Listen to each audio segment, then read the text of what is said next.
Hello friends, welcome to channel Masters of Botany again. मैं हूं आपका दोस्त विनय कुमार सिंह और इस वीडियो में हम जानेंगे C value and C value paradox के बारे में।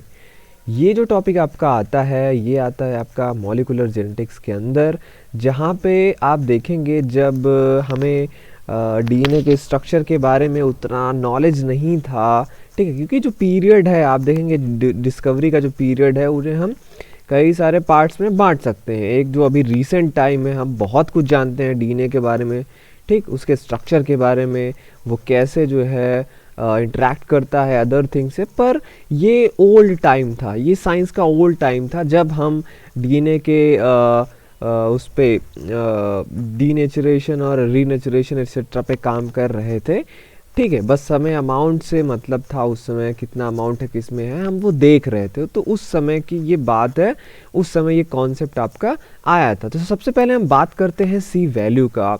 आपको पता है कि जो एक ऑर्गेनिज्म के अंदर पूरा जेनेटिक मटेरियल होता है उसको हम क्या कहते हैं, जीनोम कहते हैं, ठीक है। तो ये फर्स्टली आपका क्लियर होना चाहिए कि all genetic material of an organism is called as genome.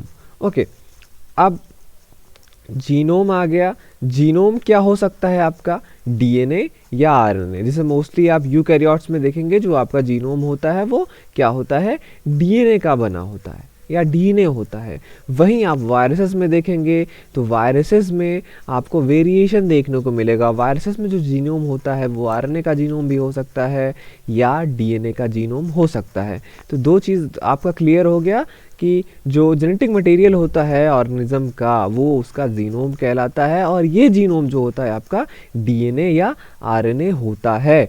Next हम देखते हैं amount of DNA present in genome.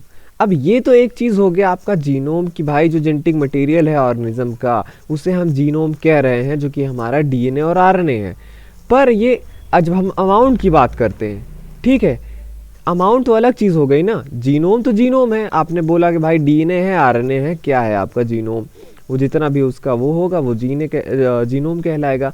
वहीं अगर अमाउंट की हम बात कर लें कि वो जीनोम में कितना डीएनए प्रेजेंट है या कितना आरएनए प्रेजेंट है आपका उधर, तो वो क्या कहलाएगा, वही आपका सी वैल्यू कहलाता है।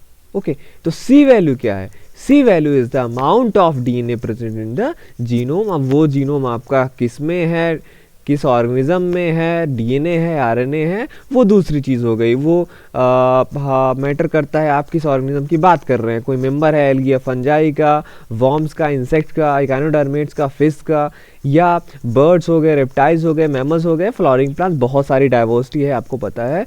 और उसमें भी बहुत सारे आपको जीनस के अंदर बहुत सारी स्पीसीज़ मिलेंगी। तो ये सारे जो एक इंडिविजुअल ऑर्गेनिज्म हो गया उसका जीनोम, डीएनए, आरएनए, और फिर उसमें जो अमाउंट ऑफ डीएनए और आरएनए प्रेजेंट है वो क्या कहलाता है आपका, सी वैल्यू कहलाता है। तो ये आपका कॉन्सेप्ट क्लियर हो गया सी वैल्यू का।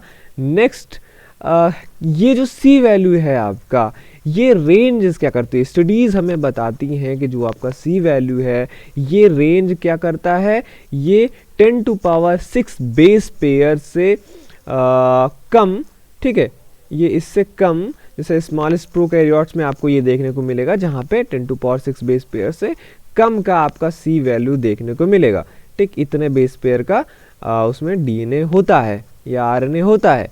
और वहीं मैक्सिमम से मैक्सिमम आप जाएंगे तो 10⁻11 बेस पेयर का आपको मिलेगा। तो इतने आप ज़ीरो जोड़ लीजिएगा, इतने बेस पेयर 10⁶ में आप अगर इसको आप वो करेंगे तो जितना आता है आपका उतना बेस पेयर का ये आपका डीएनए आरएनए वहाँ पे प्रेजेंट होगा, ठीक है।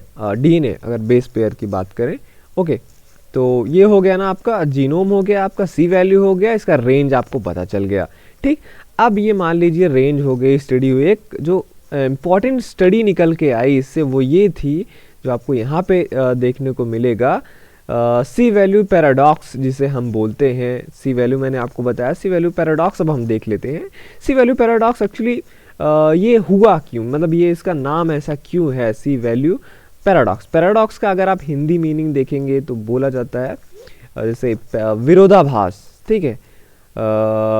तो सी वैल्यू पहले ये सोचा जाता था कि भाई ठीक है प्रोकैरियोट से धीरे धीरे जब हम, क्योंकि ये बहुत मतलब माना हुआ चीज़ है कि जब हम प्रोकैरियोट्स को देखते हैं तो वो सिंपलर फॉर्म्स होते हैं, उनमें कॉम्प्लेक्सिटी नहीं होती है। जैसे जैसे हम धीरे बढ़ते हैं, जैसे यहाँ पे हम बताएं आपको, आप पढ़ते हैं ना कि viruses and bacteria are simpler forms, then algae fungi थोड़ा सा एडवांस, ये सब सारी चीज़ें, annelida, insecta, echinodermata, amphibia, fish, birds, reptile, mammals and angiosperms, ये सारे एडवांस हैं, ठीक है। और हम प्रोकैरियोट्स को क्या बोलते हैं, वो क्या होते हैं, सिंपलर फॉर्म्स होते हैं, उनकी कॉम्प्लेक्सिटी कम होती है। जैसे अगर हम ह्यूमन बॉडी की बात करें तो हमारे में blood vascular system, skeleton system और डाइजेस्टिव सिस्टम, ठीक है, नर्वस सिस्टम, बहुत सारी चीज़ें हैं, हम लोग बहुत कॉम्प्लेक्स हैं। तो पहले ये माना जाता था कि मतलब एक हाइपोथेसिस आप कह लीजिए कि जो सी वैल्यू है वो इस कॉम्प्लेक्सिटी के पैरेलल चलती है, ठीक है। ऑर्गेनिज्म जितना सिंपल होगा उसमें अमाउंट ऑफ डीएनए कम होगा, धीरे धीरे ऑर्गेनिज्म जितना कॉम्प्लेक्स होता जाएगा वो इसी डीएनए का जो कंटेंट है इसका इंक्रीज होगा, इस वजह से, या जीन्स का इंक्रीज होगा, इस वजह से वो और कॉम्प्लेक्स होता जाएगा। पर स्टडी हमें बताती है, ये जो आप जो यहाँ पे ग्राफ देख रहे हैं, आप देखेंगे यहाँ पे क्या दिया है, साइज ऑफ हैप्लॉइड जीनोम। देखिए हैप्लॉइड जीनोम की बात हो रही है, हैप्लॉइड, ठीक। तो जो बेस पेयर्स में दिया गया है, आप देखेंगे वायरसेस और बैक्टीरिया में जो ब्लैक आप ये देख रहे हैं, पूरा जो ये है स्लैब आपको दिख रहा है, ये रेंज है कि वायरसेस और बैक्टीरिया में यहाँ आप कह लीजिए यहाँ पे अगर 10 टू पावर 5 समथिंग होगा, उससे नीचे तक का डीएनए पाया जाता है इतने बेस पेयर का हैप्लॉइड जीनोम में, और कहाँ तक 10 टू पावर 6.5 समथिंग तक इसका रेंज है। एल्गी और फंजाई आप देखेंगे और ज़्यादा है, एनलिडा में और ज़्यादा है, इंसेक्टा में और ज़्यादा है, इकाइनोडर्मेटा में और आगे बढ़ता हुआ जाता है रेंज। फिर फिशेस में एम्फीबिया आप देखिए, एम्फीबिया में आप देखिए यहाँ पे अगर आप ढूंढेंगे 10 टू पावर 9 से लगभग स्टार्ट हो रहा है, और 10 टू पावर 11 बेस पेयर से ज़्यादा जो है एम्फीबिया में यहाँ पे जो सी वैल्यू है वो बताया जा रहा है, ठीक। वहीं बर्ड्स में आप देखेंगे कम है, रेप्टिलियंस में कम है, मेमेलिया में इवन कम है, ठीक।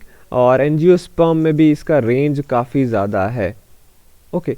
तो ये जो कुछ हैं इंसेक्ट्स में, एम्फीबियंस में, ये जो सी वैल्यू आपका ज़्यादा आ रहा था, ठीक है, क्योंकि ये जो है उतना कॉम्प्लेक्स नहीं है, ये ह्यूमंस के जैसे उतना कॉम्प्लेक्स नहीं है।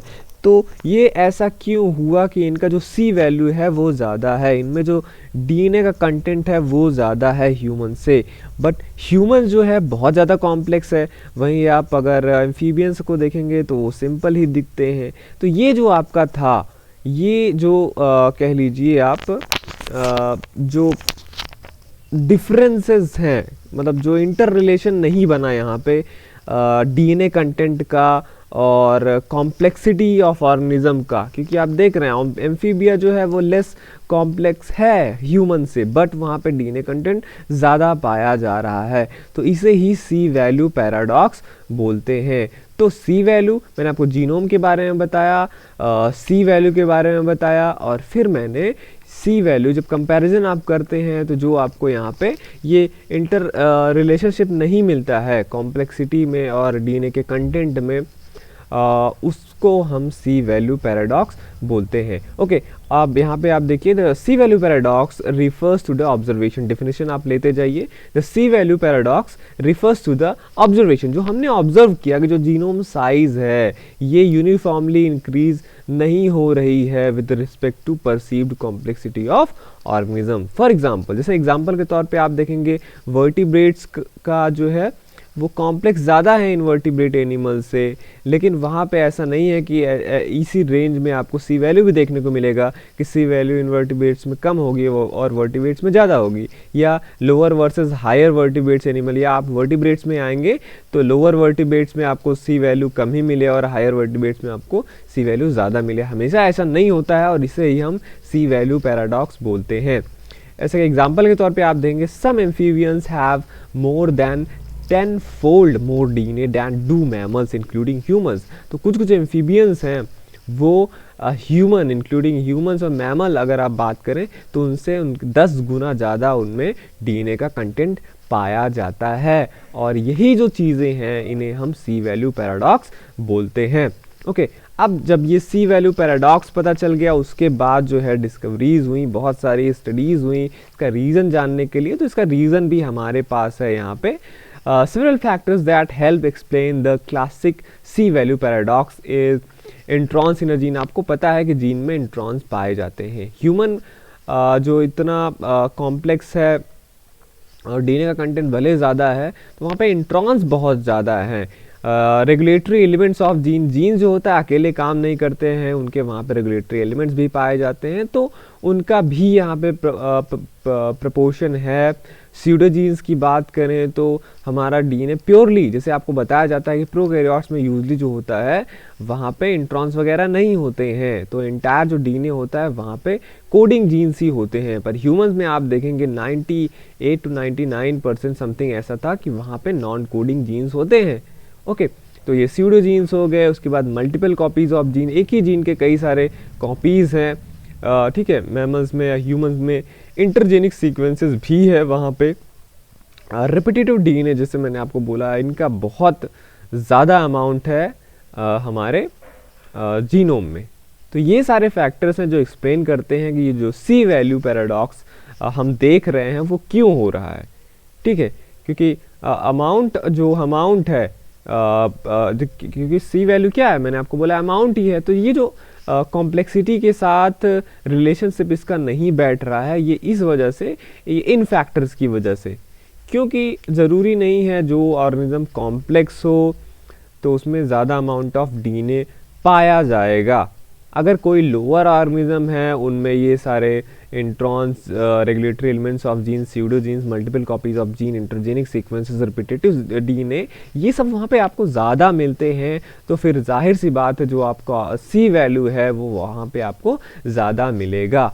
ओके तो मोर और लेस जो है आपका जो कॉम्प्लेक्सिटी के साथ जो होता है सी वैल्यू जाता है। पर ये जो डिफरेंसेस है जो हम सी वैल्यू पैराडॉक्स की बात कर रहे हैं, इसके लिए भी ये सारे फैक्टर्स यहाँ पे रिस्पॉन्सिबल हैं। ओके तो इसका हमें वो मिल जाता है, रीज़न हमें मिल जाता है। तो ये था आपका सी वैल्यू और सी वैल्यू पैराडॉक्स। होप आपको ये वीडियो अच्छा लगा होगा। अगर आपको वीडियो अच्छा लगा हो तो ज़रूर इसे शेयर कीजिए जो भी आपके फ्रेंड्स हैं वहाँ पे, क्योंकि बहुत ईजिली मैंने यहाँ पे आपको समझा दिया। जो भी क्वेश्चन है, आप अगर कुछ एमसीक्यूज़ हैं इस पे बेस्ड अगर वो पूछना चाहते हैं तो इस वीडियो के कमेंट बॉक्स में ज़रूर कमेंट कीजिए, मैं उसका आंसर और एक्सप्लेनेशन ज़रूर देने की कोशिश करूँगा।